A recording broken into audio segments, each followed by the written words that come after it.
उम्मीद करता हूँ खैरियत से होंगे। मेरा नाम है गुलजार अली और आप देख रहे हैं द केमिस्ट्री क्लासरूम चैनल, जिसके थ्रू आपका हमारा रास्ता कह लें या रास्ता कह लें काफ़ी अरसे से बना हुआ है। हम जुड़े हुए हैं आपस में और इसके थ्रू ही हम आपस में डिस्कशन करते हैं। डिस्कशन क्या है, मैं केमिस्ट्री के लेक्चर देखता हूँ तो बनाता हूँ, आप देखते हैं, ठीक है।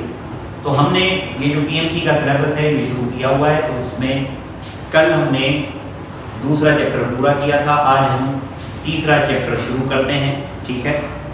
तो हेडिंग दे दें, तीसरा चैप्टर गैसेस, ठीक। अब गैसेस से पहले मैं कुछ ऐसा करूंगा कि कुछ बातें जो सॉलिड लिक्विड गैस की कॉमन है वो इकट्ठी पढ़ाऊंगा, ठीक है। फिर जो डिफरेंट प्रॉपर्टीज हैं उनको अलग अलग देखेंगे। तो सबसे पहले मैं डिफाइन करता हूं मैटर, ठीक है भाई। मैटर किसे कहते हैं? डेफिनेशन बेसिक है, हर किसी को आती होगी। Anything which has mass and occupied space is called as matter। हर वो शय जिसका मास हो और जगह घेरे वो शय क्या कहलाती है? मैटर। हर वो शय जिसका मास हो, जगह घेरे, वो चीज क्या कहलाती है? मैटर। अब मैटर आपके चारों तरफ जो कुछ भी है मैटर है, और मैटर्स भी हैं, मसाइल भी हैं। इन्हीं मैटर्स और मैटर को यूज करके हमें मैटर्स को दूर करना है। समझ में आ रही बात? तो अब स्टेट्स ऑफ मैटर हम लिखेंगे on the basis of shape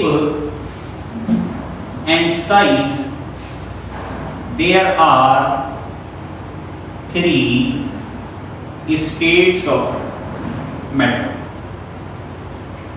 solid, liquid, gas, plasma और बोर्स आइंस्टाइन कंडेंस्ड स्टेट, ठीक है। अब देखिए, आप बोलेंगे सर आपने लिखा 3 है, नीचे 5 लिख दिया। हमें फोकस 3 पे करना है, 3 से ही सवाल बनते हैं, 3 से ही काम बनेगा। सॉलिड कहते हैं, अब देखो शेप और साइज के बिहाफ पर सॉलिड कहते हैं जिसकी क्या हो? Fixed shape, having fixed shape, क्या हो? Fixed shape and fixed size हो। फिक्स्ड शेप हो, फिक्स्ड साइज हो तो उसे क्या बोलते हैं? सॉलिड। सॉलिड में जो पार्टिकल्स हैं क्लोजली पैक्ड होते हैं और इसमें no free movement, free movement नहीं होती तो क्या होती है? Only vibrational motion. कौन सी मोशन होती है? वाइब्रेशनल। सॉलिड में पार्टिकल्स क्लोजली पैक्ड होते हैं, कोई मोशन नहीं होता, सिर्फ कौन सा होता है? वाइब्रेटरी मोशन या ऑसिलेटरी मोशन। जैसे ये सवाल टेस्ट में भी आ चुका है कि dash motion is observed in solids, vibrational, translational, ठीक है, रोटेशनल और वाइब्रेशनल, ठीक है। Particles to and fro move करते हैं। अब सॉलिड की मिसालों में आप शुगर लिख लें,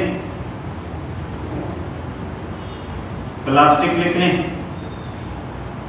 नमक लिख लें, वगैरह वगैरह बहुत सारे लिख सकते हैं, बोर्ड चेयर सब कुछ। सॉलिड के बाद है, दिखाई दे रहा है, लिक्विड। लिक्विड में क्या है? नो फिक्स्ड शेप,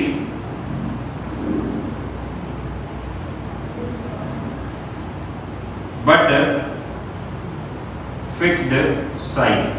कोई फिक्स्ड शेप नहीं होती लेकिन फिक्स्ड साइज होती है, it has no fixed shape but fixed size, समझना है।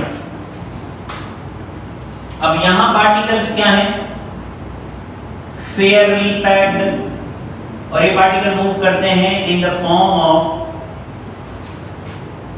क्लस्टर्स। किस सूरत में मूव करते हैं? क्लस्टर्स की सूरत में, समझना। They move in the form of clusters. Clear? Solid की मिसाल, लिक्विड की मिसाल आप देख रहे हैं, मिल्क, पानी, पेट्रोल वगैरह, ये हो गया लिक्विड की एग्जांपल।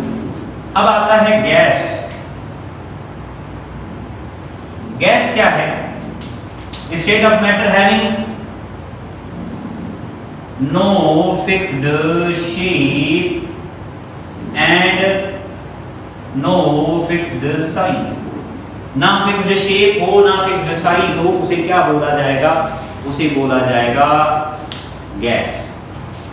ठीक है? गैस में पार्टिकल्स वाइडली सेपरेटेड, बहुत दूर। ठीक है? एग्जाम्पल में हम लिख देते हैं CO2, N2 वगैरह वगैरह। ठीक है? इंट्रोडक्शन है, बेसिक लेक्चर है। आपको अगर बातें आती हैं तो आगे से देखें, गैस की स्पीड बढ़ा दें। Kinetic molecular theory. अब इस थ्योरी पे ये नाम इसलिए पड़ा क्योंकि ये थ्योरी डील करती है किसके बारे में? Motion of particles. ठीक है? याद रखें, मैं जो भी लेक्चर पढ़ा रहा हूं, हालांकि एंट्री टेस्ट का है, सामने वाली जो फिजिकल क्लासेस में हम बहुत सारी चीजें ऐसे छोड़ देते हैं, लेकिन यहाँ पे मैं ये तस्वर करके पढ़ा रहा हूँ कि आपने कभी ये चीजें नहीं पढ़ी, तो उस हिसाब से बहुत सारे बच्चे बोलते हैं कि सर ये आप बिल्कुल बेसिक सी बातें बता रहे हैं, तो मैं सारों के लिए जा रहा हूँ। ठीक है? तो this theory is so named, इसका नाम इसलिए पड़ा क्योंकि ये डील करती है किसको? Deal motion of particles.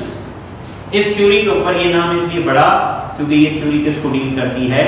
Motion of particles. ठीक है? अब इस थ्योरी के कुछ अजम्पशंस हैं। गैस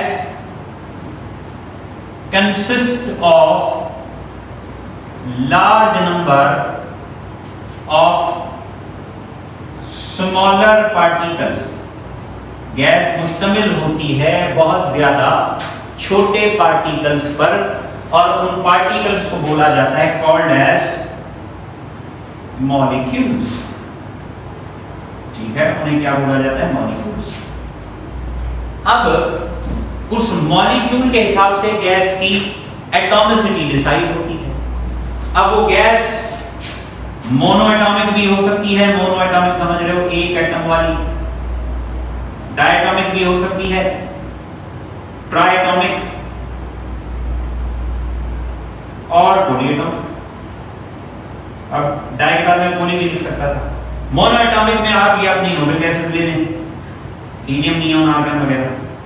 डायटॉमिक में H2, HF, O2। ट्राइटॉमिक में O3, CO2। पॉली में CH4NH3 वगैरह वगैरह। ठीक है? अब ये जो गैस मॉलिक्यूल्स हैं मोशन में है। Gas molecules are continuous motion, लेकिन वो कंटीन्यूअस मोशन किसमें है? In random direction. Gas molecules are in continuous motion but they are in random direction। मुसलसल हरकत में, लेकिन उनकी डायरेक्शन क्या है? रैंडम। कभी इधर उधर, जैसे इधर चला उधर चला, कहां चला है?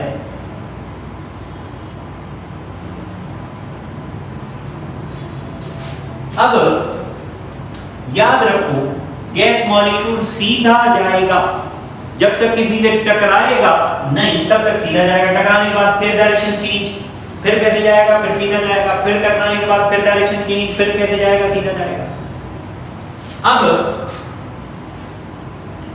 दे ट्रेवल इन स्ट्रेट लाइन। कहां? Between collision. कोलिजन के बीच में वो कैसे चलते हैं? स्ट्रेट लाइन में। ठीक है? और ये जो डिस्टेंस है कॉल्ड मीन फ्री पाथ। ये डिस्टेंस क्या कहलाता है? Mean free path. तो ये जो एवरेज डिस्टेंस है मॉलिक्यूल के बीच में, इसे क्या बोला जाता है? Mean free path. अब मीन फ्री पाथ डिपेंड करता है किसके ऊपर? मास के ऊपर, डायमीटर के ऊपर,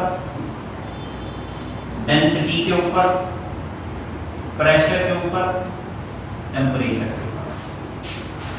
ठीक है, लेकिन ये आमतौर पर अक्सर ये बोला जाता है कि मास बढ़ाने से मीन फ्री पाथ बढ़ता है, लेकिन यहां पर जो रोल प्ले होता है वो डायमीटर का और डेंसिटी का। प्रेशर बढ़ाने से भी बढ़ जाता है, टेम्परेचर बढ़ाने से भी बढ़ जाता है, मास बढ़ाने से भी बढ़ जाता है। ठीक है, तो ये थोड़ा सा आपको आइडिया देना था, डिटेल में इसमें नहीं जा रहा। अब इसका मतलब यह है कि जिस गैस की डेंसिटी ज्यादा होगी उसका मीन फ्री पाथ ज्यादा होगा, जिसकी डेंसिटी कम होगी उसका मीन फ्री पाथ कम होगा। अब देखो, इसके बाद गैस मॉलिक्यूल्स जो हैं, गैस मॉलिक्यूल का volume, volume of gas molecule is negligible as compared to volume of gas। एक गैस का जो वॉल्यूम है, एक गैस के मॉलिक्यूल का वॉल्यूम, वो गैस के मुकाबले में क्या है? ना होने के बराबर, नेग्लिजिबल। यूं ऐसे ही समझ लें कि फुटबॉल के ग्राउंड में एक छोटा सा ब्लोर हो, कंचा हो, उसको रख दें। ये भी मैंने थोड़ा बता दिया, ठीक है, तो नेग्लिजिबल है। अब इसके ऊपर भी एक सवाल आया हुआ है कि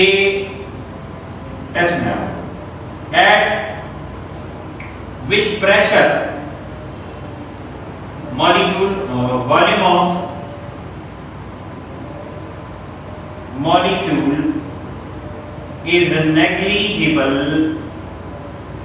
as compared to volume of gas। ठीक है, at which pressure volume of molecule is negligible as compared to volume of gas। 2 4 2 atm मान लो, 4 atm, 10 atm और 20 atm। अब देखो, गैस का अगर प्रेशर कम होगा तो गैस का वॉल्यूम ज्यादा होगा। अगर गैस का वॉल्यूम ज्यादा होगा तो उसके कंपैरिजन में उसका मॉलिक्यूल का वॉल्यूम क्या होगा? नेग्लिजिबल। तो कम प्रेशर सेलेक्ट करना है आपको। इसके अलावा there are no forces of attraction and repulsion between gas molecules. Gas molecules के बीच में ना फोर्सेस ऑफ अट्रैक्शन होगी, ना फोर्सेस ऑफ रिपल्शन होंगी। ठीक है, अब ये किस गैस की बात कर रहे हैं हम? आइडियल गैस की। ठीक है, अगर ना फोर्सेस ऑफ अट्रैक्शन होंगी ना फोर्सेस ऑफ रिपल्शन होंगी तो क्या होगा? Molecules are independent. Molecules are independent, आजाद होंगे। ठीक है, याद रखें, ये ऐसे ही है मिसाल के तौर पर जैसे कोई इंसान जिसका दिमाग काम नहीं करता, पागल इंसान, अब उसके लिए दुनिया इधर से इधर हो, उसकी सेहत पे कोई असर नहीं पड़ेगा।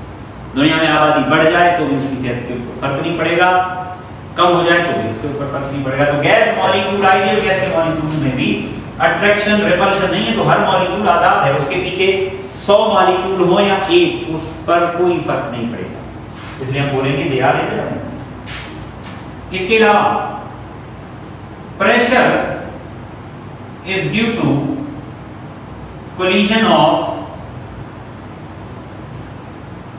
gas molecules with walls of container। Pressure क्यों होता है जब गैस मॉलिक्यूल्स कंटेनर की वॉल के साथ टकराते हैं। ज्यादा टकराएंगे ज्यादा प्रेशर, कम टकराएंगे कम प्रेशर। ठीक है, means greater number of collisions, greater number of collisions, higher pressure, pressure क्या होगा ज्यादा, थोड़ा collision थोड़ा pressure, ज्यादा collision ज्यादा pressure। इसके अलावा क्या है, गैस मॉलिक्यूल्स है energy, molecules are in motion, so have KE, और KE average is directly proportional to absolute temperature। KE जो एवरेज है वो डायरेक्टली प्रोपोर्शनल है किसके, एब्सोल्यूट टेम्परेचर के। ठीक है, मींस एब्सोल्यूट टेम्परेचर का मतलब क्या है, टेम्परेचर ऑफ केल्विन। अब यहीं पे अगर मैं सवाल लिखूं कि eight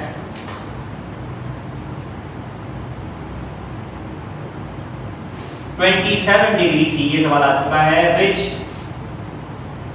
have maximum KE average, H2, O2, CO2, T all have same। क्या होगा, all have same, क्योंकि सेम है। अब इन्होंने एक प्रेशर की इक्वेशन ड्राइव की हुई, pressure is equal to 1/3 rho V mean square. Rho क्या है, that is density, density means mass per unit volume, और ये क्या है, एवरेज स्क्वायर वेलोसिटी। ठीक है, तो ये थी काइनेटिक एनर्जी एवरेज। अब इसके बाद कुछ टर्म्स हैं, अब यही लिक्विड पे अप्लाई करेंगे तो लिक्विड में ये हो जाएगा भाई, they move in the form of clusters. Solid में क्लोजली पैक्ड, कोई फ्री मूवमेंट नहीं होता। अब यहां पर कुछ टर्म्स हैं जो हमें पता होनी चाहिए, जैसे है डिफ्यूजन। डिफ्यूजन किसे कहते हैं, स्प्रेडिंग ऑफ मॉलिक्यूल्स या इंटरमिक्सिंग ऑफ मॉलिक्यूल्स। और याद रखो ये इंटरमिक्सिंग क्यों होता है, फ्री मूवमेंट की वजह से। Why this happens, because of free movement. और सबसे ज्यादा फ्री मूवमेंट कहां है, गैस में, तो सबसे अच्छा डिफ्यूजन गैस करेगा, फिर लिक्विड करेगा, और थोड़ा थोड़ा बिल्कुल थोड़ा कौन करेगा, सॉफ्ट। समझ में नहीं बात। डिफ्यूजन के बाद टर्म आपने सुनी होगी इफ्यूजन। ठीक है, इफ्यूजन क्या है, escaping through a tiny hole या ओरिफिस। ठीक है, तो दैट इज कॉल्ड डिफ्यूजन। मिसाल के तौर पर टायर में सुई लगी तो हवा जो निकलती है, दैट इज कॉल्ड डिफ्यूजन। मान लो ये कंटेनर है, यहां से ये बहुत सारे मॉलिक्यूल्स हैं, सो मेनी मॉलिक्यूल्स। अब ये यहां से एक एक करके मॉलिक्यूल बाहर निकले तो दिस इज कॉल्ड डिफ्यूजन। ठीक है, समझ रहे हो बात। अब डिफ्यूजन इफ्यूजन के बाद क्या है, एक्सपेंशन। ठीक है, या कंप्रेशन। अब हम इसको कंप्रेशन को पढ़ते हैं। एक्सपेंशन वॉल्यूम का बढ़ना, कंप्रेशन मान वॉल्यूम का कम।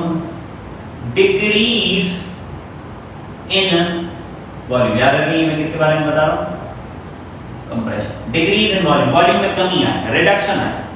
क्यों आए कमी, due to increase in pressure. ठीक है, प्रेशर के बढ़ाने।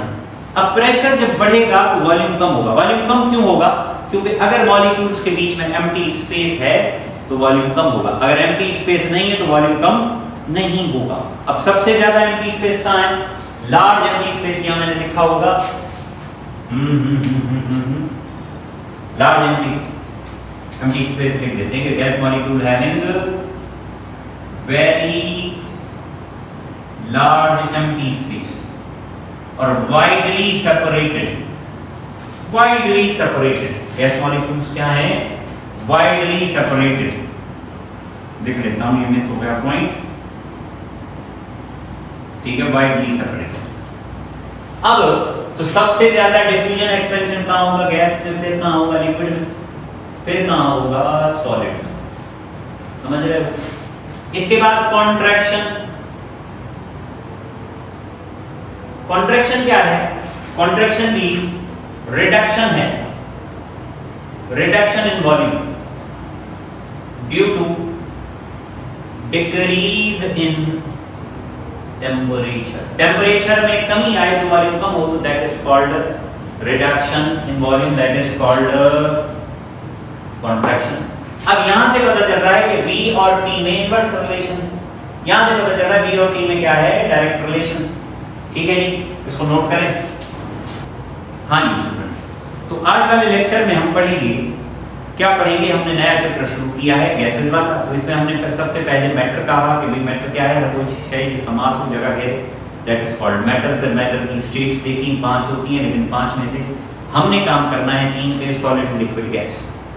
3 में से आज जो हमने डिस्कस किया है, तीनों की डेफिनेशन की कि भाई अगर पार्टिकल्स अगर शेप भी हो, साइज भी हो तो वो सॉलिड है, शेप ना हो, साइज हो, वो लिक्विड है, शेप भी ना हो, साइज भी ना हो, तो वो क्या है, गैस है। ठीक है, और लिक्विड की कोई शेप नहीं होती तो वो किसका वॉल्यूम ऑक्यूपाई हो, किसकी शेप एक्वायर करता है, कंटेनर।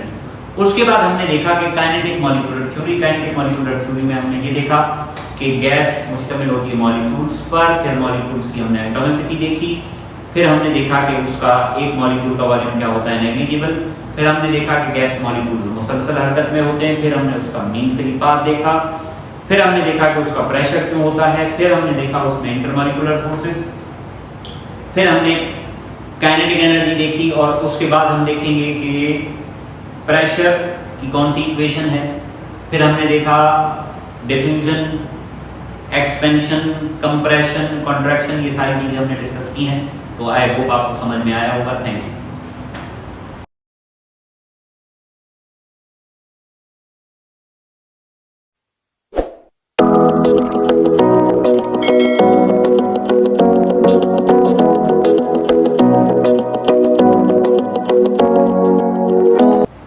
अस्सलाम वालेकुम स्टूडेंट्स, क्या हाल है? उम्मीद करता हूँ खैरियत से होंगे। मेरा नाम है गुलजार अली और आप मुझे देख रहे हैं द केमिस्ट्री क्लासरूम चैनल, जहाँ पे आपकी हमारी तकरीबन रोज़ाना मुलाकात हो रही है। ठीक है, एंट्री टेस्ट के हवाले से, केमिस्ट्री के हवाले से, या स्पेसिफिकली एंट्री टेस्ट के हवाले से। आप जहाँ से भी ये लेक्चर आपने देखना शुरू किए हैं, क्योंकि मैंने पहला चैप्टर अपलोड कर दिया है, पूरा दूसरा अपलोड कर दिया है, अभी ये तीसरा चैप्टर है, और मैं कोशिश करूँगा कि सारा सिलेबस अपलोड करूँ, और मैं उसमें वही बातें डालना चाह रहा हूँ जो सारे सिलेबस का निचोड़ हो, सेंट्रल आइडिया हो।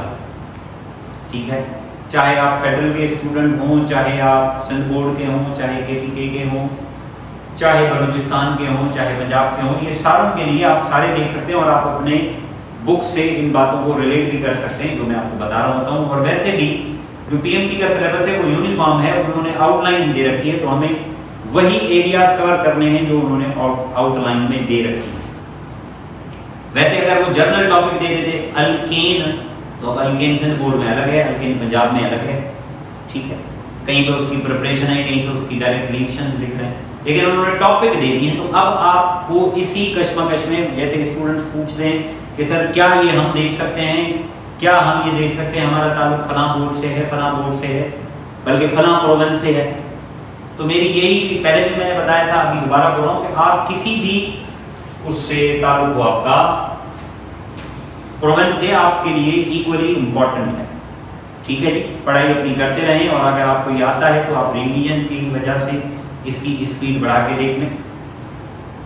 तो कल हमने गैसेस का चैप्टर शुरू किया था, आज हम उसमें आगे टर्म्स में जाते हैं। जैसे एक टर्म है प्रेशर।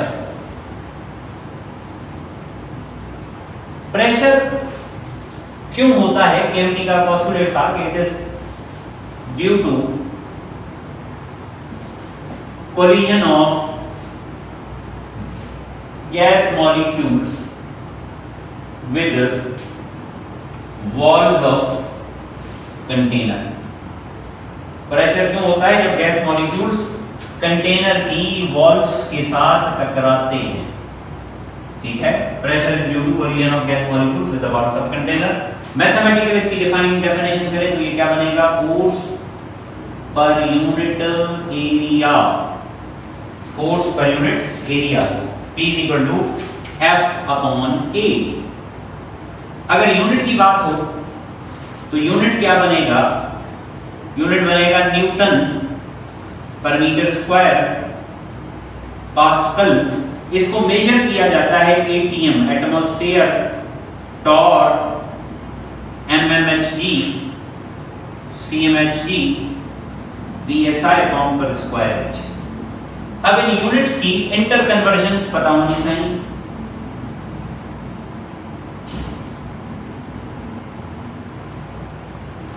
ठीक है। अब इंटर कन्वर्जन्स में क्या है? 1 atm 760 top, 760 mmHg, 76 cmHg, 14.7 psi और 101,325 न्यूटन पर मीटर स्क्वायर। अब किसी को भी कन्वर्ट करना हो किसी में, आप वो दोनों चीजें वहां से उठा लें, उस हिसाब से कन्वर्जन करें। जैसे कोई बोले कि भाई 2 atm is equal to dash torr, आप क्या करें? एक एटीएम उठाएं, एक टॉर उठाएं। तो एटीएम 1 atm, टॉर 760। तो अब एक में इतने हैं तो दो में कितने होंगे? तो 2 into 760, तो क्या हो जाएगा? 1520। क्लियर है? क्या कंफ्यूजन है? ठीक है। जैसे एक और करें भाई कि mm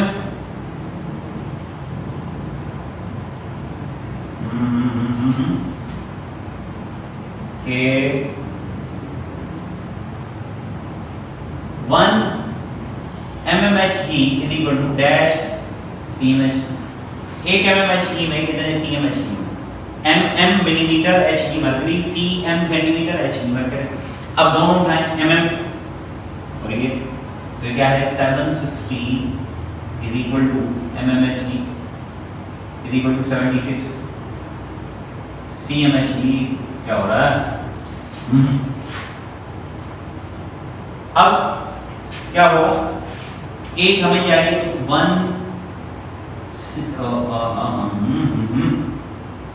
mmHg is equal to 76 cmHg divided by 760। सही है? देखो भाई यहाँ तो 1 था ऑलरेडी, तो 2 निकाल दिया। अब पहले तो 1 का निकाल, 76 से 76 गया तो क्या बचा? 1/10, 1/10 ना 0.2। क्लियर है? तो ये हो गया प्रेशर के यूनिट्स के अंदर इंटर कन्वर्जन। अब आते हैं दूसरी शय, टेम्परेचर। टेम्परेचर किसे कहते हैं? द डिग्री ऑफ हॉटनेस और coldness. The degree of hotness और कोल्डनेस इज कॉल्ड टेम्परेचर। कौन कितना ठंडा कितना गर्म, दैट इज कॉल्ड टेम्परेचर। या it is a measure of translational KE average. ठीक है। अब टेम्परेचर को मेजर किया जाता है किसमें? केल्विन में, सेंटीग्रेड में, फ़ारेनहाइट में। लेकिन SI यूनिट इसका क्या है? Kelvin. This is SI unit. अब हमारे पास केमिस्ट्री में जहां भी सेंटीग्रेड होगा हम उसको किसमें कन्वर्ट करेंगे? केल्विन में। कैसे करेंगे? Temperature of degree C plus 273, that is give you temperature of kelvin. जैसे कोई बोले कि भाई 17 degree C is equal to dash kelvin, तो क्या करेंगे? 17 273 कितने हो जाएंगे? 83 90। क्लियर? ये टेम्परेचर भी हो गया, प्रेशर भी हो गया। अब गैस लॉस। गैस लॉस किसे कहते हैं? गैस के laws showing relation among PTVN। PTVN माना Pakistan television network. PTV Pakistan television network नहीं, pressure, temperature, volume and number of moles. तो उससे क्या पता जाएगा? Gas laws. जैसे Boyle's law. Boyle's law relation बताता है वॉल्यूम एंड प्रेशर के बीच में। इसके बीच में वॉल्यूम और प्रेशर के बीच में। अब हमें उतना ही, मैं डिटेल में नहीं जा रहा किसने दिया, क्या दिया, कब दिया। Volume of given mass of a gas is inversely proportional to pressure at constant temperature. Volume of given mass of gas is inversely proportional to pressure at constant temperature. Means V और P में कौन सा relation है? Inverse. जब T क्या हो? Constant. Constant का मतलब है T चेंज नहीं करना, T चेंज नहीं करना। प्रोपोर्शनलिटी हटाएंगे तो क्या लगाएंगे? बराबर और कांस्टेंट। तो V K अपॉन P, तो PV is equal to K। अगर इस इक्वेशन को रीड करें तो क्या है कि भाई ये product of pressure and volume is equal to constant at constant temperature. P और T का प्रोडक्ट क्या निकलेगा? कांस्टेंट, जब टेम्परेचर कांस्टेंट हो। कैसे? यहाँ थोड़ी हम एक वर्किंग करते हैं। ये मान लो ये P है, ये B है, ये K। मान लो प्रेशर है 2, वॉल्यूम है 2, वॉल्यूम है 4, तो K कितना आएगा? फिर प्रेशर हमने किया 4 तो वॉल्यूम हो जाएगा 2, फिर 8 किया तो ये हो जाएगा 1। अब K कैसे आता है? क्या आता है? मल्टीप्लाई से। तो K कितना आएगा? 2 4 8 8 8। अब देखो हमने प्रेशर चेंज किया, वॉल्यूम चेंज किया, लेकिन दोनों को प्रोडक्ट क्या निकला? Both product is same. तो प्रेशर हमने चेंज किया, वॉल्यूम हमने चेंज किया, लेकिन सारों का प्रोडक्ट क्या निकला? सेम। यही है। ठीक है जी। तो हम इसकी मैथमेटिकल फॉर्म बनाएंगे। क्या बनेगी? P1 V1 is equal to P2 V2। This is mathematical form of Boyle's law। ठीक है, ये mathematical form of Boyle's law। 1 minute में पानी पी लूं। पी लिया? हाँ, पानी मैंने पी लिया, आपने पी लिया होगा। Graph, graphical representation. अब देखो V और P के बीच में ग्राफ जो बनेगा वो यूं बनेगा। ठीक है। अब इस ग्राफ में टेम्परेचर कांस्टेंट है। टेम्परेचर कांस्टेंट है तो इसे बोला जाएगा आइसोथर्म। ठीक है, आइसोथर्म। और ये हाइपरबोला है, हाइपरबोला, हाइपरबोलिक कर्व। अगर यही टेम्परेचर बढ़ा दें, चेंज कर दें, तो हमारे पास यूं ग्राफ बन जाएगा 1 2 3 ऐसे एट डिफरेंट टेम्परेचर्स। मान लो ये T1 है, ये T2, ये T3। यही P की जगह बना तो हम P कर दें, तो लाइन कैसे आएगी? Straight line.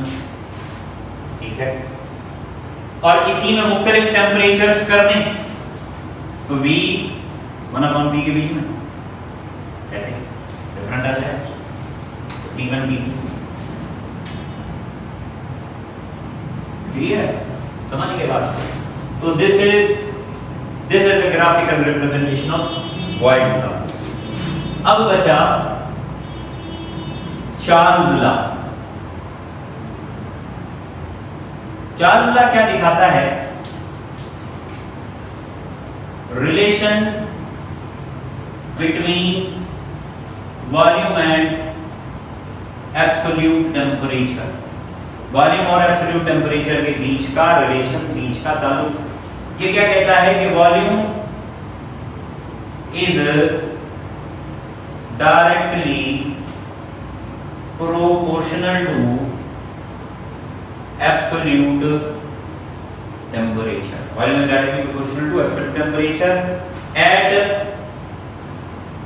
Constant pressure. Pressure अगर क्या हुआ, आपने कांस्टेंट दे रखा हो, ठीक है। तो V T, जब T क्या होगा आपका कांस्टेंट। अब प्रोपोर्शनलिटी हटाएंगे तो क्या लगाएंगे, बराबर और कांस्टेंट, तो V हो जाएगा KT और K हो जाएगा V/T। अब यहां से एक सवाल भी बनता है जैसे कि भाई यूनिट ऑफ PV, और ये आपको उसमें थर्मो में भी ये सवाल बनता है कि unit of K in Boyle's law is Newton, Newton per metre square, joule या किलोग्राम। तो PV K क्या है, एनर्जी है, तो जूल, ठीक है। यही सवाल आपका उधर भी लग सकता है थर्मो में। अब यहां क्या होता है, यहां देखो ये क्या बोल रहा है कि भाई B को डिवाइड करोगे T से तो जवाब क्या आएगा, कांस्टेंट। तो division of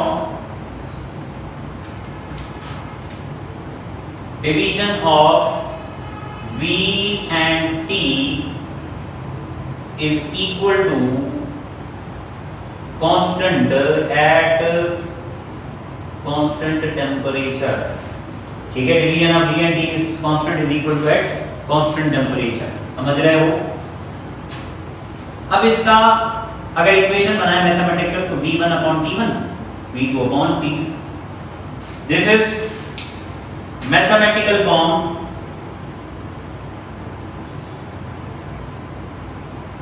of Charles law. ये चार्ल्स लॉ की क्या है, मैथमेटिकल फॉर्म, जो प्रॉब्लम्स की दी होती। अब इसका ग्राफ V और T के बीच में आएगा। अब T सेंटीग्रेड में ले रहे हैं आप, अगर T आप सेंटीग्रेड में लेंगे तो ग्राफ आएगा ऐसे। अगर यही आप V लेंगे, T केल्विन में लेंगे तो ग्राफ आएगा ऐसे। इसका मतलब at 0 degree C volume is non zero, but at 0 kelvin volume is 0। At 0 Kelvin volume is 0, ठीक। अब क्या वॉल्यूम 0 होता है, नहीं। इस पर पहुंचने से पहले gas is changed into liquid and solid, और 0 केल्विन को बोला जाता है एब्सोल्यूट 0। क्या बोला जाता है, एब्सोल्यूट 0। और यहां पर सारे जो मॉलिक्यूलर मोशंस हैं वो क्या हो जाते हैं, सीज, रुक जाते हैं, ठीक है जी। तो आई होप आपको ये लेक्चर समझ में आया होगा। थैंक यू, पढ़ाई करते रहो, ऑल द वेरी बेस्ट। हाँ जी स्टूडेंट्स, तो आज के लेक्चर में हम पढ़ेंगे कुछ टर्म जैसे प्रेशर। प्रेशर क्या है भाई, फोर्स पर यूनिट एरिया, और प्रेशर के यूनिट्स, डिफरेंट यूनिट्स जैसे एटीएम, पास्कल, टॉर, और इनकी आपस में इंटर कन्वर्जन। फिर टेम्परेचर, डिग्री ऑफ हॉटनेस या कोल्डनेस, टेम्परेचर बोलते हैं। टेम्परेचर को नापने के पैमाने सेंटीग्रेड है, केल्विन है, फारेनहाइट है। एसआई में क्या यूज करते हैं, केल्विन और सेंटीग्रेड को केल्विन में कैसे कन्वर्ट करते हैं, 273 प्लस करके। उसके बाद गैस लॉस। गैस लॉस किसे बोलते हैं, वो लॉस जो रिलेशनशिप दिखाएं प्रेशर, टेम्परेचर, वॉल्यूम और नंबर ऑफ मोल्स के बीच में, तो उन्हें बोला जाता है गैस लॉस। और गैस लॉस में बॉयल्स लॉ क्या है कि वॉल्यूम और प्रेशर में इनवर्स रिलेशन है। जब टेम्परेचर कांस्टेंट हो और V और P के बीच में जो ग्राफ आएगा वो हाइपरबोला आएगा। V और 1/P के बीच में स्ट्रेट लाइन आएगी। पर Charles law, volume is directly proportional to absolute temperature, और V और T के बीच में अगर सेंटीग्रेड है तो ओरिजिन को लाइन टच नहीं करेगी, अगर केल्विन में है तो ओरिजिन को लाइन टच करेगी, और 0 केल्विन को बोला जाता है एब्सोल्यूट जीरो। यहाँ पर पहुंचने से पहले गैस नहीं रहती, अपनी स्टेट चेंज कर देती है और सारे मॉलिक्यूलर मोशन सीज हो जाते हैं। ठीक है जी, तो लेक्चर को देखें। Thank you.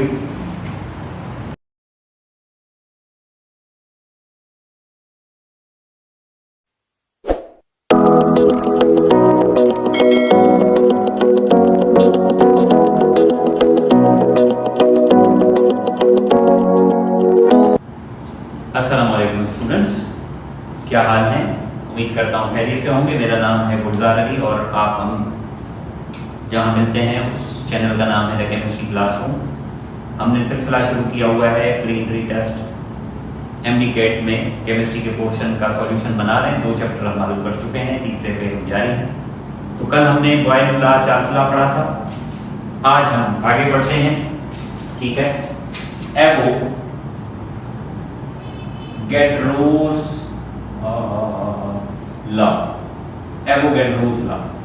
ठीक, एवोगैड्रोस लॉ क्या है? ये लॉ रिलेशन दिखाता है, relation between volume and number of moles at constant temperature and pressure. Temperature constant हो, प्रेशर कांस्टेंट हो, तो उसके बीच में ये रिलेशनशिप दिखाता है। ठीक, अब 4 चीजें हैं, प्रेशर, टेम्परेचर, वॉल्यूम और नंबर ऑफ मोल्स। अब इन 4 चीजों में से 2 चीजें हमने फिक्स कर दी, बाकी कितनी बची? 2। एक बचा वॉल्यूम और दूसरा बचा नंबर ऑफ मोल्स। अगर वॉल्यूम फिक्स करोगे तो नंबर ऑफ मोल्स फिक्स हो जाएंगे, नंबर ऑफ मोल्स फिक्स करोगे तो वॉल्यूम फिक्स हो जाएगा। यहीं से इसकी दूसरी स्टेटमेंट बनती है जो एमसीक्यू में आ चुकी है काफी दफा। क्या है? Equal volumes of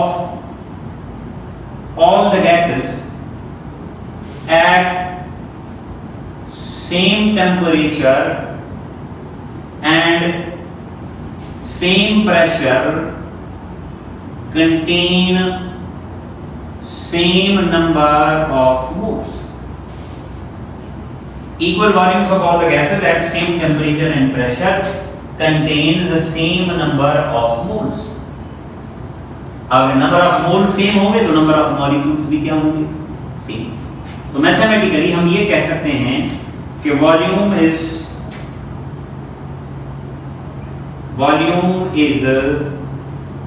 directly proportional to number of moles at constant P and P।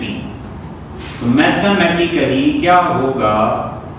Mathematically ये होगा कि V directly proportional to N, जबकि P और T आपका क्या है? Constant, P T constant. तो V is equal to K N, तो K किसके बराबर होगा? V upon N। अब यहां से देखें क्या है भाई, V को N से डिवाइड करेंगे तो आंसर क्या आएगा? constant। division of volume with number of moles is equal to constant। ठीक है, at constant temperature and pressure। तो अगर हम 2 कंडीशंस बनाएं, एक इनिशियल एक फाइनल, तो ये बनेगा V1 upon N1 is equal to V2 upon N2। ठीक है, और ये मैथमेटिकल फॉर्म है।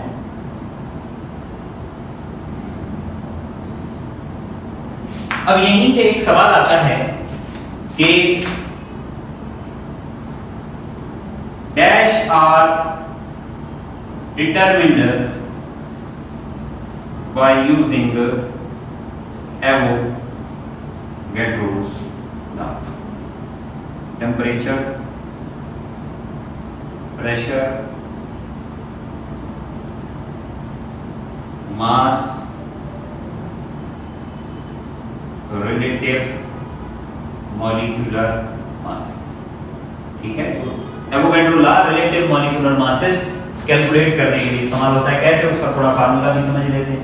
अगर हम वॉल्यूम फिक्स कर दें V1 = V2 = V, तो हमारे पास ये हो जाएगा 1/n1 = 1/n2 या n1 = n2। अब n किसके बराबर है? मोल्स के। और ये किसके बराबर है? मास इन ग्राम अपॉन मोलर मास। तो यहां से फार्मूला बन जाएगा, यहां से यूं एरो ऊपर लिख रहे हैं कि भाई mass of 1 upon molar mass of 1, mass of 2 upon molar mass of 2। तो यहां से ये आपकी क्या होगी? Relative molecular mass determination. और यही है एप्लीकेशन किसकी? एवोगैड्रो लॉ की। अब एवोगैड्रो लॉ के बाद बॉयल्स लॉ, चार्ल्स लॉ। अब है जनरल गैस इक्वेशन या आइडियल गैस इक्वेशन या इक्वेशन ऑफ स्टेट। ठीक है, अब जो जनरल गैस इक्वेशन है, आइडियल गैस इक्वेशन है, ये 3 लॉज का कॉम्बिनेशन है। Combination of 3 laws, combination of 3 laws. पहला बॉयल्स लॉ, चार्ल्स लॉ और एवोगैड्रो लॉ। अब बॉयल्स लॉ क्या है? Volume inversely proportional to P. Charles law क्या है? Volume directly proportional to P. Avogadro law directly proportional two moles. अगर इन सारों को कंबाइनिंग करें तो क्या होगा? V proportional to P 1/P T n। ठीक है, तो ये हो जाएगा V = nRT/P या PV = nRT। अब ये है जनरल गैस इक्वेशन, इसे आइडियल गैस इक्वेशन भी बोला जाता है। अब क्यों आइडियल गैस इक्वेशन बोला जाता है? क्योंकि आइडियल गैसेस के लिए, जनरल सारों के लिए इक्वेशन ऑफ स्टेट भी बोला जाता है। क्यों? Because by knowing value of P, T, V and N, state of gas can be defined। अब इसी पे एक और सवाल हो जाए कि भाई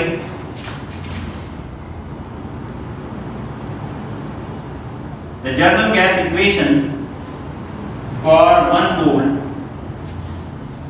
of a gas is equal to PV = RT, RT/P = V या PV/T = R। T में क्या होगा? मोल। अब देखो, for 1 mole तो क्या होगा? PV = nRT। तो n की जगह क्या आएगा? 1 × RT में क्या हो जाएगा? PV = RT। अब इसी को रीअरेंज करके ये सारी टर्म्स बनी हुई तो और होगा। अब इसी में अगर हम थोड़ा चेंज करें तो ये क्या होगा? PV/T = R। तो इसमें कंडीशंस बनाए, P1 V1/T1, P2 V2/T। ठीक है, ये एक मैथमेटिकल फॉर्म है। अब जनरल गैस इक्वेशन से हम डेंसिटी का भी रिलेशन बना सकते हैं, मोलर मास का भी रिलेशन बना सकते हैं। ठीक है, तो पहले density in terms of general gas equation. अब डेंसिटी क्या है? मास पर यूनिट वॉल्यूम। अब जनरल गैस अगर हम देखें तो जनरल गैस में क्या है? PV = nRT। n किसके बराबर है? n बराबर है मास अपॉन मोलर मास। तो यही जगह अगर हम यहाँ पे रख दें तो ये हो जाएगा PV is equal to mass upon molar mass RT। यहाँ तक कोई मसला?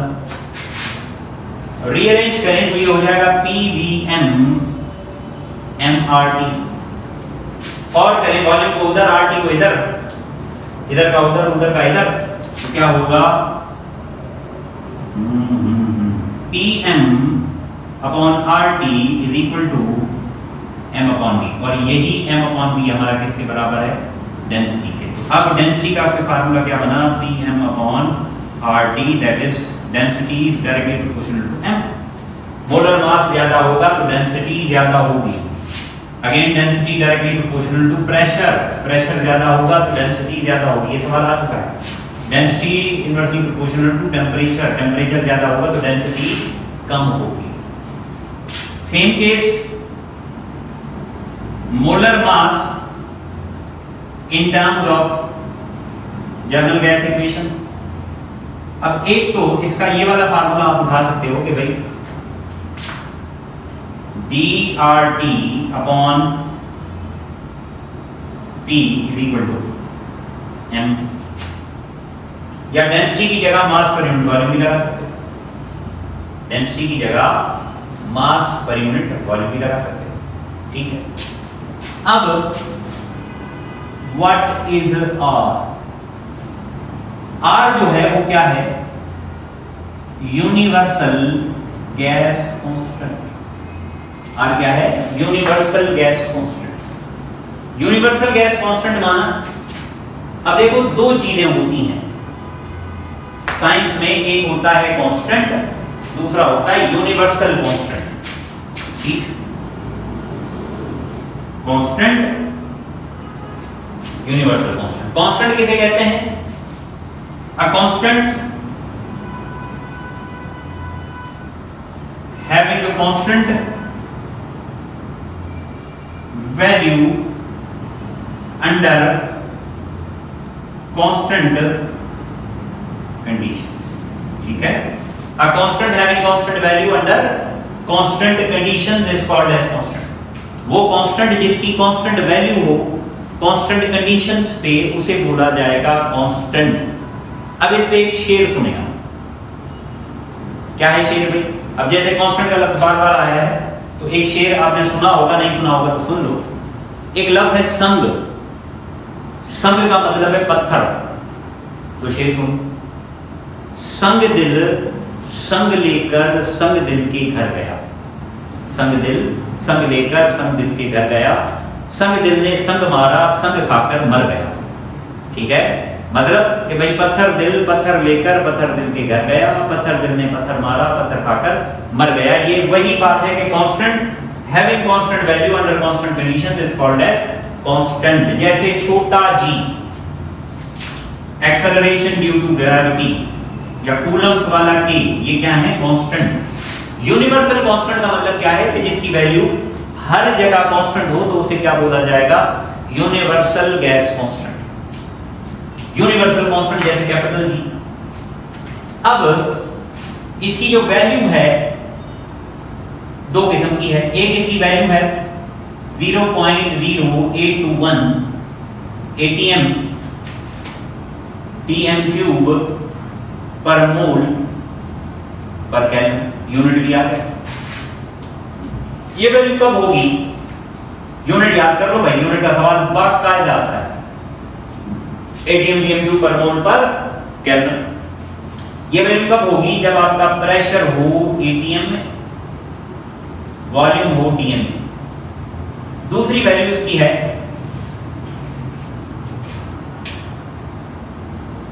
8.314 जूल पर मोल पर केल्विन। जूल पर मोल पर केल्विन। ये वैल्यू कब होगी?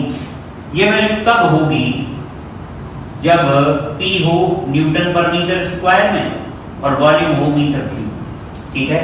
ये वैल्यू याद कर लें, यूनिट समेत याद कर लें, यूनिट समेत की वैल्यू। ठीक है।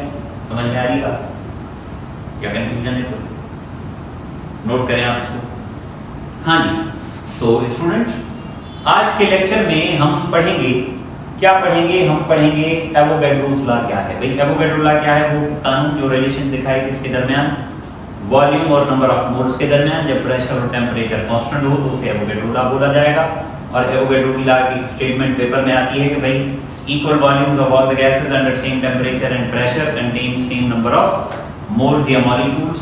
और एवोगैड्रो लॉ की एप्लीकेशन है कि हम रिलेटिव मॉलिक्यूलर मासेस निकाल सकते हैं उसके फार्मूले से। फिर हमने पढ़ा general gas equation. General gas equation क्या है? PV = nRT। इसे आइडियल गैस इक्वेशन भी कहते हैं। क्यों कहते हैं आइडियल गैस इक्वेशन? क्योंकि इसमें जो पैरामीटर्स हैं उसकी मदद से स्टेट को डिफाइन किया जा सकता है। आगे क्या है? जनरल गैस इक्वेशन कॉम्बिनेशन है 3 गैस लॉज का, बॉयल्स लॉ, चार्ल्स लॉ और एवोगैड्रो लॉ का। और इसमें जो कांस्टेंट है वो R, कैपिटल R, और वो सिर्फ कांस्टेंट नहीं है, वो यूनिवर्सल गैस कांस्टेंट है। और उसकी दो वैल्यूज कैलोरी में भी निकाल सकते हैं आप। दो वैल्यूज हमने डिस्कस की हैं। एक है 0.0821 atm dm³ पर मोल पर केल्विन, दूसरी है 8.314 जूल पर मोल पर केल्विन। यही वैल्यू अगर आप कैलोरीज में लेना शुरू करेंगे तो कैलोरीज में यही वैल्यू हो जाएगी 2 कैलोरीज पर मोल पर केल्विन। ठीक है, आई होप आपको लेक्चर समझ में आएगा। थैंक यू, अल्लाह हाफ़िज़।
अस्सलामुअलैकुम स्टूडेंट्स, क्या हाल है? उम्मीद करता हूँ खैरियत से होंगे। मेरा नाम है गुलजार अली और आप मुझे देख रहे हैं द केमिस्ट्री क्लासरूम चैनल पर, जहाँ पर आपका और हमारा रास्ता और राब्ता बना रहता है। हमने MD-CAT का सिलेबस शुरू किया हुआ है जिसमें हम 2 चैप्टर कर चुके हैं। अगर आपने वो कोई चैप्टर देखना चाह रहे हैं, टॉपिक देखना चाह रहे हैं, तो पहले दूसरे का नाम लिख के आगे मेरा नाम लिख देंगे तो टॉपिक आ जाएगा। अब हम तीसरा चैप्टर जो गैसेस है उसको डिस्कस कर रहे हैं। लास्ट लेक्चर में हमने जनरल गैस इक्वेशन डिस्कस की थी, अभी हम डिस्कस कर रहे हैं वैन डर वाल इक्वेशन। ठीक है, तो हेडिंग दें वैन डर वाल इक्वेशन, या ऐसे हम बोले इक्वेशन ऑफ रियल गैस। अब ये बात ध्यान में रहे कि ये इसकी मैं डेरिवेशन में डिटेल में नहीं जाऊंगा, थोड़ी सी उतनी बातें, हालांकि ये टॉपिक सिलेबस में नहीं है, सिलेबस में सिर्फ रियल गैस और आइडियल गैस का डिफरेंस है, लेकिन उसको समझाने के लिए मैंने जरूरी समझा कि इसके 1-2 पॉइंट आपके ध्यान में हो। अब याद रखें कि जो वैन डर वाल साइंसदान था उसने जो काइनेटिक मॉलिक्यूलर थ्योरी गैसेस की थी उसमें 2 पोस्टुलेट्स को उसने डाउटफुल पाया, फॉल्टी पाया। जब उसने उसको अप्लाई किया रियल गैसेस के ऊपर, वो कौन से 2 पोस्टुलेट हैं? वो पहला पोस्टुलेट है कि भाई गैस मॉलिक्यूल्स के बीच में ना अट्रैक्शन होती है ना रिपल्शन होती है। ठीक है। दूसरा है कि भाई गैस मॉलिक्यूल का वॉल्यूम नेग्लिजिबल होता है। ये दोनों पोस्टुलेट्स जब रियल गैसेस पर अप्लाई किए गए तो दोनों का जो रिजल्ट था वो वैसा नहीं आ रहा था जैसा आना चाहिए था। तो हम लिखते हैं कि भाई van der Waals found to faulty assumptions in KMT। KMT में दो faulty assumptions थे। कौन से? पहला है कि volume of gas molecule is negligible as compared to volume of gas. ठीक है, ये नेग्लिजिबल होता है, हमने काइनेटिक मॉलिक्यूलर थ्योरी में पढ़ा था, लेकिन जब ये रियल गैसेस के ऊपर अप्लाई किया गया तो वो नेग्लिजिबल नहीं है। दूसरा कि forces of attraction and repulsion are absent। जो हमने कहा था कि नो फोर्सेस ऑफ अट्रैक्शन और रिपल्शन, ठीक है, ये दोनों बातें जब रियल गैसेस पे अप्लाई की गई तो ये दोनों बातें क्या निकली? गलत निकली। इसका मतलब है कि गैस मॉलिक्यूल का वॉल्यूम नेग्लिजिबल नहीं है, गैस मॉलिक्यूल्स के बीच में अट्रैक्शन है। तो इसने दो करेक्शंस की, he made two corrections। ठीक है, पहली तो सीधी सीधी वॉल्यूम है तो उसका नाम हमने रखा वॉल्यूम करेक्शन।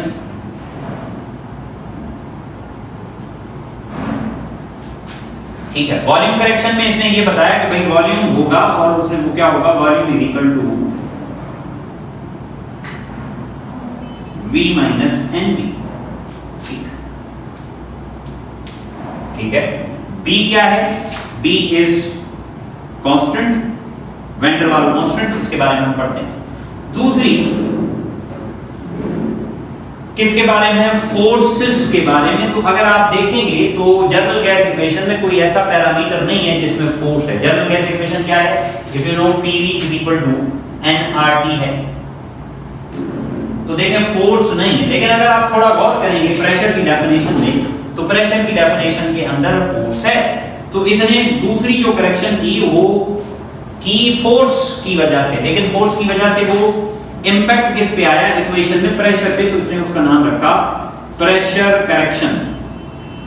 ठीक है, प्रेशर करेक्शन क्या था? P equal to AN square over B square, इसको हम ऐसे कर देते हैं डैश। ठीक है, तो अब ये दो करेक्शंस थी। अब अगर आप जनरल गैस इक्वेशन की इक्वेशन जानते हैं PV is equal to nRT, तो PV is equal to nRT। अब P की जगह क्या आएगा? P की जगह आएगा भाई P plus AN square over B square. Derivation में नहीं जा रहे, ठीक है भाई, डेरिवेशन के लिए देखनी हो तो आप वो लेक्चर देखने में आपको V minus NB equal to nRT। अब ये जो इक्वेशन है दिस इज वैन डर वाल equation. This equation is valid for real gases. ये इक्वेशन रियल गैसेस के लिए वैलिड है। अब हम डिस्कस करते हैं वैन डर वाल कांस्टेंट के ऊपर।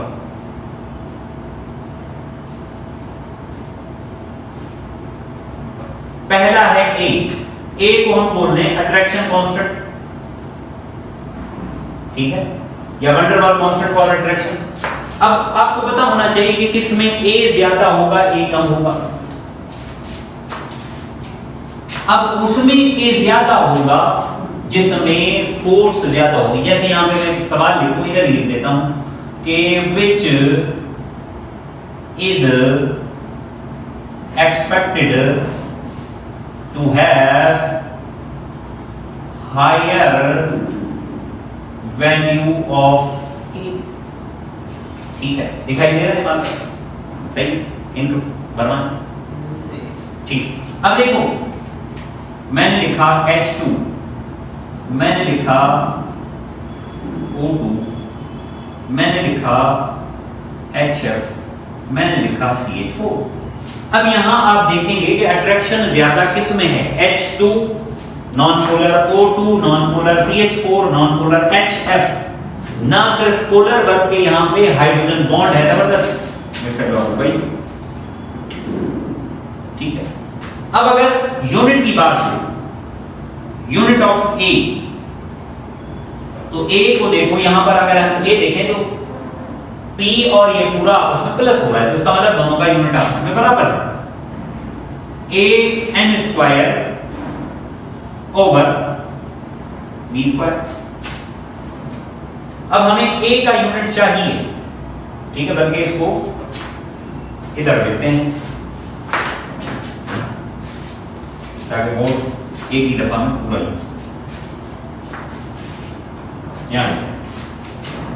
यूनिट ऑफ ए। अब देखो ये ऐड हो रहे हैं, तो ऐड ये तभी हो सकते हैं जब इनका यूनिट सेम हो। तो p is equal to A N square over b square. हमें a का यूनिट मालूम करना है, तो देखो a को पहले सिंगल आउट करो तो ये होगा p v square over n square is equal to a। अब प्रेशर का यूनिट क्या है, हम एटीएम लेते हैं, वॉल्यूम का लीटर मोल स्क्वायर, तो यूनिट क्या बना। अगर कोई बोले नहीं सर हमें ऐसा यूनिट चाहिए, न्यूटन पर मीटर स्क्वायर के हिसाब से चाहिए, तो A प्रेशर का क्या है, newton per metre square into volume. Volume का क्या है, मीटर क्यूब, क्यूब का स्क्वायर तो क्या होगा मीटर 6 अपॉन मोल स्क्वायर। अब देखो क्या होगा, A equal to newton metre की पावर 4 अपॉन मोल स्क्वायर। ठीक है, ये हो गया A। अब अगर हम डिस्कस करें B, B क्या है, B is volume constant for van der Waals, या ऐसे हम एक्सक्लूडेड वॉल्यूम बोले। ठीक है, अब ये देखो ये किस पे डिपेंड करता है, ये डिपेंड करता है साइज पे। जिसका साइज ज्यादा होगा उसका A ज्यादा होगा, जिसका साइज कम उसका A कम। अब यहीं पे एक अगर मैं सवाल लिखूं कि which is expected to have higher B value, किस में B वैल्यू ज्यादा होगा। ठीक है, अब B वैल्यू हम वन डर वाल के हिसाब से इसमें हीलियम, नियॉन, आर्गन, ज़ीनॉन। अब किसका ज्यादा होगा, आप देखो size, top to bottom size increase होता है, तो जिसका साइज ज्यादा होगा उसका B ज्यादा होगा, जिसका साइज कम उसका B कम। तो सबसे ज्यादा साइज किसका है, ज़ीनॉन का, तो ये ज्यादा होगा। ठीक है, अब अगर यहीं पे डिस्कस करें हम यूनिट ऑफ B, तो देखो ये भी यहां ऑपरेट हो रहा है माइनस में, तो हम लिख सकते हैं B is equal to NB। तो B किसके बराबर होगा, V अपॉन N। तो V का क्या है, लीटर पर मोल या DM क्यूब पर मोल या मीटर स्क्वायर पर मोल। ठीक है, तो ये यूनिट हो गया।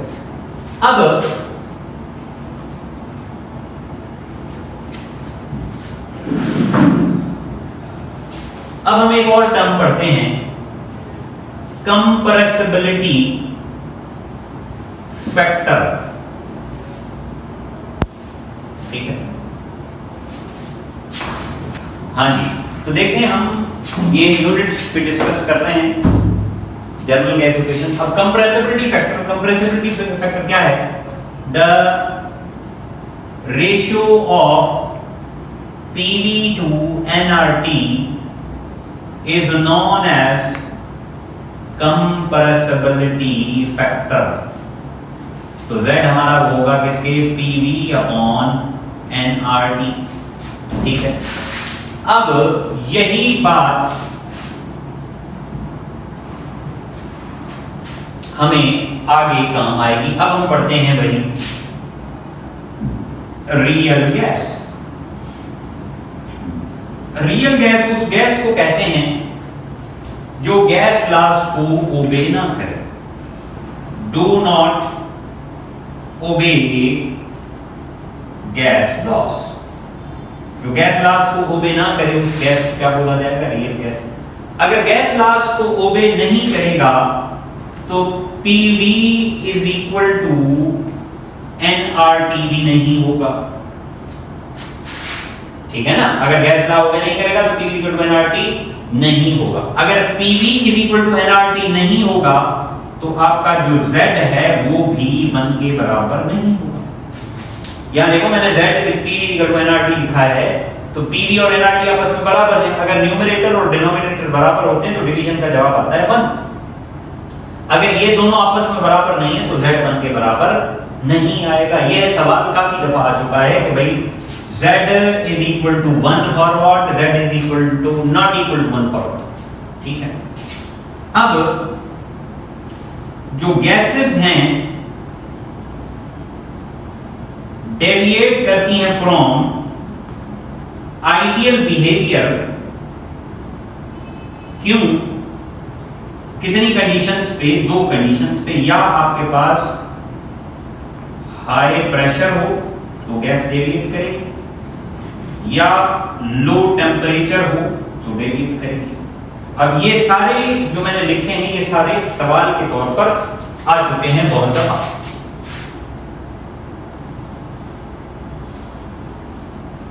क्या हो गया इसको, ठीक। अब देखो ये है रियल गैस, और ये जो आइडियल गैस है, ये आइडियल गैस किसे बोलते हैं? आइडियल गैस वो जो विच ओबे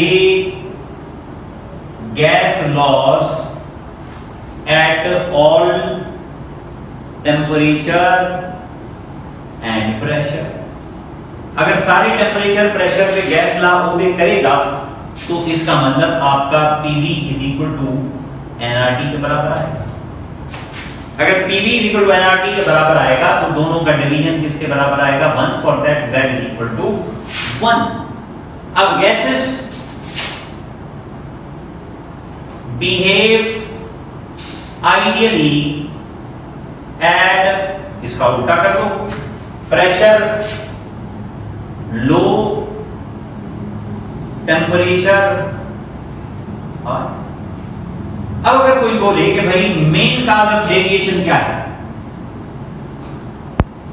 main cause of deviation is presence of intermolecular forces, international monetary fund IMF, intermolecular forces. Intermolecular forces होंगी तो वो गैस डेविएट करेगी, इंटरमॉलिक्यूलर फोर्सेस नहीं होंगी तो वो गैस डेविएट नहीं करेगी, अगर कम होगी तो कम करेगी। अब जैसे मैं लिखूं कि विच इज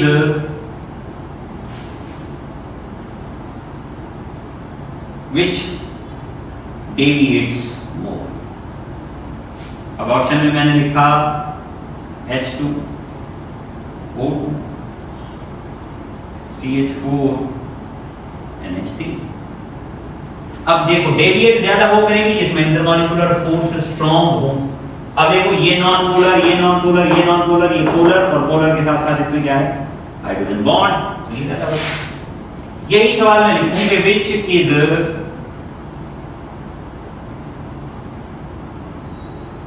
मोस्ट आइडियल, ठीक है, हीलियम, ऑक्सीजन, नाइट्रोजन, क्लोरीन। अब देखो, अब ये सारी नॉन पोलर हैं लेकिन ये तो डायटोमिक है, ये मोनोएटॉमिक है, तो ये क्या होगी? सबसे ज्यादा आइडियल। समझ में आ रही बात? क्या कंफ्यूजन है कोई? तो ये हमारा आइडियल नॉन आइडियल हो गया। आप इसे पूरे बोर्ड को नोट करो। हाँ जी स्टूडेंट, तो आज के लेक्चर में हम क्या पढ़ेंगे? हम पढ़ेंगे कि वंडर वाल इक्वेशन क्या है। अब वंडर वाल ने एक इक्वेशन बताई और वो उसने KMT को जब अप्लाई किया रियल गैसेस पे तो उसको 2 पोस्टुलेट्स में मसला लगा। वो 2 पोस्टुलेट्स कौन से थे? वो 2 पोस्टुलेट, पहला पोस्टुलेट था कि गैस के मॉलिक्यूल का वॉल्यूम नेग्लिजिबल होता है। दूसरा पोस्टुलेट क्या था? दूसरा पोस्टुलेट ये था कि फोर्सेस ऑफ अट्रैक्शन और रिपल्शन नहीं होती। तो इसने 2 करेक्शंस की, एक प्रेशर करेक्शन, दूसरा वॉल्यूम करेक्शन। प्रेशर करेक्शन की वजह से इक्वेशन में एक पूरा जुज बढ़ गया, P plus AN² volume correction की वजह से एक पोर्शन बढ़ गया V माइनस NV। तो ये कहलाई वंडर वाल इक्वेशन। अब A क्या है? A कांस्टेंट है वंडर वाल का जो अट्रैक्शन पे डिपेंड करता है। जहां अट्रैक्शन ज्यादा होगी वहां ए ज्यादा होगा, जहां फ्रिक्शन कम होगी वहां ए कम होगा। फिर हमने ए के यूनिट्स भी डिस्कस करने के, भाई ए का यूनिट क्या है। फिर बी को एक्सक्लूडेड वॉल्यूम, को वॉल्यूम या van der Waals constant for volume correction भी हम बोलते हैं। अभी जो वी है, वी किस पे डिपेंड करता है, वी साइज पे डिपेंड करता है। जिसका साइज ज्यादा होगा वी नहीं हो बी। बी किस पे डिपेंड करता है, साइज पे। जिसका साइज ज्यादा होगा उसका बी भी ज्यादा होगा। ठीक है, फिर हमने एमसीक्यू किया, उसकी प्रैक्टिस की। फिर बी का हमने यूनिट भी निकाला। फिर हमने रियल गैस पढ़ी। रियल गैस किसे बोलते हैं, जो गैस लॉज ओबे ना करे। आइडियल गैस किसे बोलते हैं, जो गैस लॉज ओबे करे। गैस डेविएट कब करती है वो भी हमने डिस्कस किया है। कौन सी गैस ज्यादा आइडियल होगी, अगर ऑप्शन आ जाए, एमसीक्यू आ जाए, तो इसको भी हमने डिस्कस किया है। आई होप आपको समझ में आएगा। Thank you.